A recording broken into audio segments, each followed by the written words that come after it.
Assalamualaikum warahmatullahi wabarakatuh. Di sini saya akan mempresentasikan artikel kelompok kami yang berjudul Rekonstruksi Narasi Global, Kontribusi Perspektif Lintas Budaya terhadap Pemahaman Sejarah dan Sastra Dunia. Abstrak. Di tengah ketidakpastian global yang ditandai oleh pandemi, konflik internasional, krisis iklim, dan migrasi massal, penting untuk meninjau kembali cara kita memahami sejarah, bahasa, dan sastra melalui perspektif lintas budaya.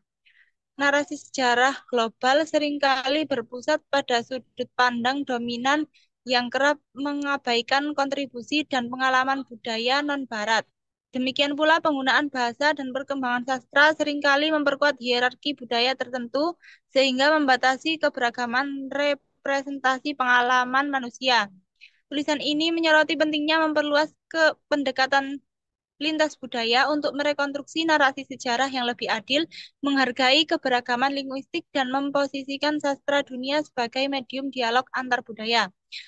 Melalui pendekatan kualitatif interdisipliner dengan merujuk pada pemikiran tokoh-tokoh seperti Edward Said, Gayatri Spivak, Ngungiwationgo, dan Dipes Cakrabarty, studi ini mengusulkan perlunya menciptakan ruang bagi sejarah alternatif, bahasa minoritas, dan sastra dunia. Penguatan perspektif lintas budaya menjadi langkah vital dalam membangun ketahanan budaya, memperdalam empati global, dan mendorong solidaritas interaksi dalam menghadapi tantangan kontemporer. Next, pembahasan. Stop. Narasi dominan, pembahasan narasi dominan dan dekonstruksi historiografi global.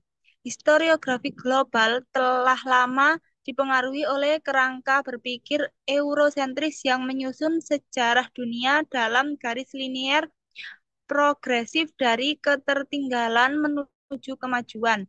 Dengan Eropa sebagai pusat, pendekatan ini tidak hanya menyingkirkan narasi-narasi lokal, tetapi juga membentuk ilusi tentang modernitas sebagai proyek universal. Next.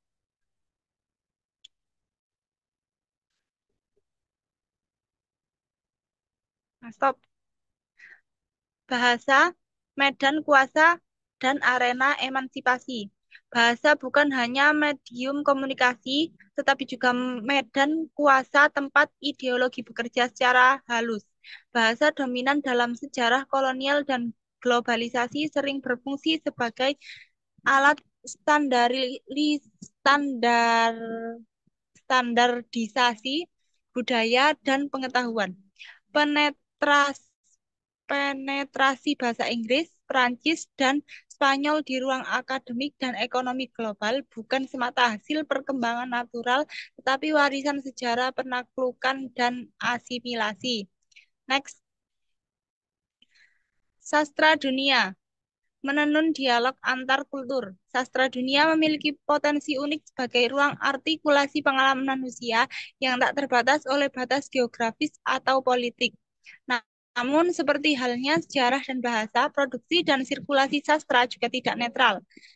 Kanon sastra dunia selama ini lebih banyak menonjolkan karya-karya dari Eropa dan Amerika Utara, sementara karya dari Global South dan diaspora seringkali dipinggirkan. Next. Interdisiplinaritas menyatukan fragmen global. Rekonstruksi narasi global membutuhkan pendekatan interdisipliner tidak hanya untuk memperluas sudut pandang, tetapi juga untuk memahami keterkaitan antar struktur budaya, politik, dan ekonomi. Pendekatan interdisipliner memungkinkan kita melihat bagaimana narasi kolonial dalam sejarah, hegemonisasi bahasa, dan eksklusi dalam sastra saling memperkuat satu sama lain. Next. Kesimpulan dari artikel ini yakni pendekatan lintas budaya tidak hanya penting dalam menantang narasi dominan yang homogen, tetapi juga krusial dalam membayangkan masa depan dunia yang lebih adil dan inklusif. Dalam dunia yang semakin saling terhubung namun tetap terfragmentasi oleh ketimpangan, rekonstruksi narasi global melalui sejarah alternatif, bahasa minoritas, dan sastra dari pinggiran membuka ruang bagi solidaritas lintas batas. Melalui keterlibatan interdisipliner, kritik dekolonial, dan penghargaan terhadap pluralitas epistemik, kita dapat mengubah cara berpikir global dari dominan menjadi dialog, dari representasi menjadi partisipasi. Inilah fondasi etis dan politis bagi narasi dunia yang benar-benar mempresentasikan kompleksitas umat manusia. Demikian presentasi artikel dari saya. Kurang lebihnya mohon maaf. Wassalamualaikum warahmatullahi wabarakatuh.